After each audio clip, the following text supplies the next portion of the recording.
कहाँ पे दिमाग और कहाँ पे दिल। एक्चुअल में tendency to divide is dangerous.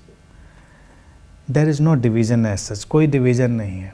हम एक यूनिफाइड ऑर्गेनिक फील्ड की तरह से जी रहे हैं, हम यूनिफाइड फील्ड हैं। माइंड, हार्ट, इसका डिवीज़न कुछ नहीं है। हम लोग भावुकता और विचार, बस इसमें अंतर करते हैं। ज़्यादातर प्रेम को हम भावुकता से तौलते हैं कि बड़ा भावुक हो गए किसी चीज़ को देखकर।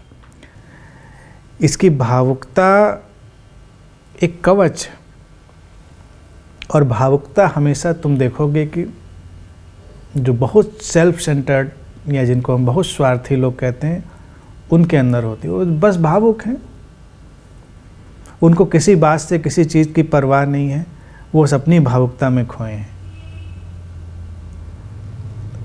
अगर कोई व्यक्ति थोड़ा समझदारी दिखाएगा तो उनको लगेगा कि ये हार्ट ओरिएंटेड नहीं है, क्योंकि अब वो विचार नहीं, वो कई बार संवेदना की तरह से भी है।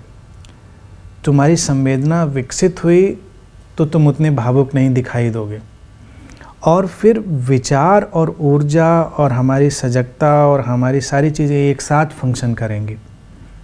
ऐसा तो है नहीं कि प्रेम में कोई विचार ही नहीं होता, उसमें भी विचार तो होते ही हैं। और जब हम विचार कर रहे होते हैं तो ऐसा भी नहीं होता है कि उसमें कोई प्रेम ही नहीं होता। ये डिवीज़न करके हमको बड़ी मुश्किल में डाल दिया है आध्यात्मिक लोगों ने और चिंतकों ने और कवियों और शायरों ने।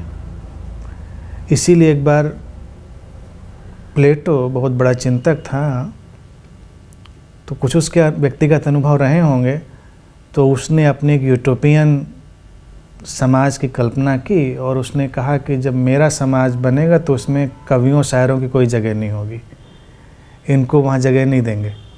क्योंकि उसको लगा होगा कुछ व्यक्तिगत अनुभवों से कि ये लोग अपनी ही दुनिया में रहते हैं।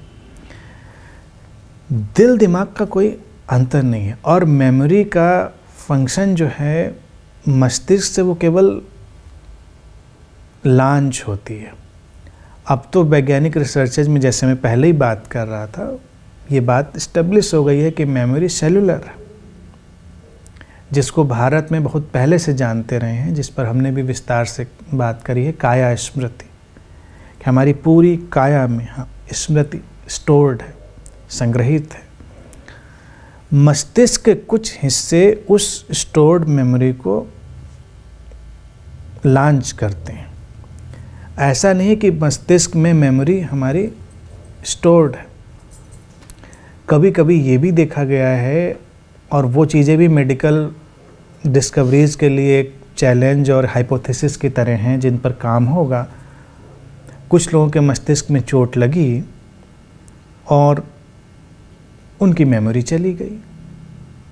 टेक्निकली उनका वो हिस्सा नष्ट हो गया जो उनकी मेमोरी का था, जो खास किस्म की मेमोरी को एक्टिवेट करता था। लेकिन कुछ दिनों के बाद अचानक उनको कहीं से सारी स्मृतियाँ वापस लौटी, और वो हिस्सा जो उस मेमोरी को, पर्टिकुलर खास मेमोरी को एक्टिवेट करता है, अब नष्ट हो चुका है, लेकिन स्मृतियाँ फिर से आ चुकी हैं। वो कहाँ से आई और कौन सा हिस्सा उनको जगह दे रहा है, ये सब अभी रिसर्च का विषय है, क्योंकि मस्तिष्क में भी बहुत संभावनाएं हैं।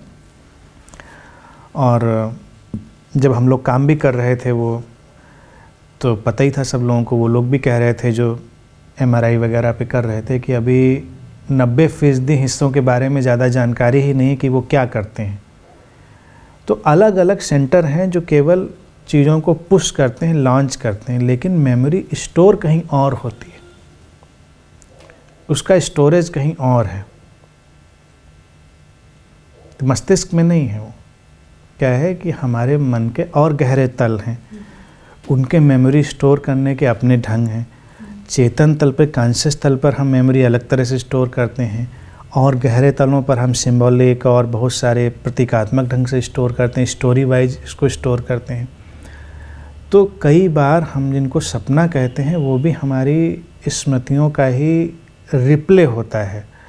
उस रिप्ले को इसीलिए कई बार हम जगने के बाद पहचानते हैं कि अच्छा है तो पहले भी, और कई बार इवन ड्रीम के दौरान भी बहुत लोगों को ये चीज़ लग जाती कि इसको तो पहले भी देखा है मैंने। मेमोरी वहाँ भी एंटर कर जाती है जब उनको पता चलता है ये तो पहले भी देख चुके हैं। यानी कि उस गहरे तल पर भी मेमोरी अपना काम कर रही है, वो अपने ढंग से स्टोर्ड हुई है। क्यों है, उसके मतलब क्या हैं, अर्थ क्या है, वो एक अलग विषय है, लेकिन है वो भी स्मृति ही, वो अलग तरह से स्टोर हुई है।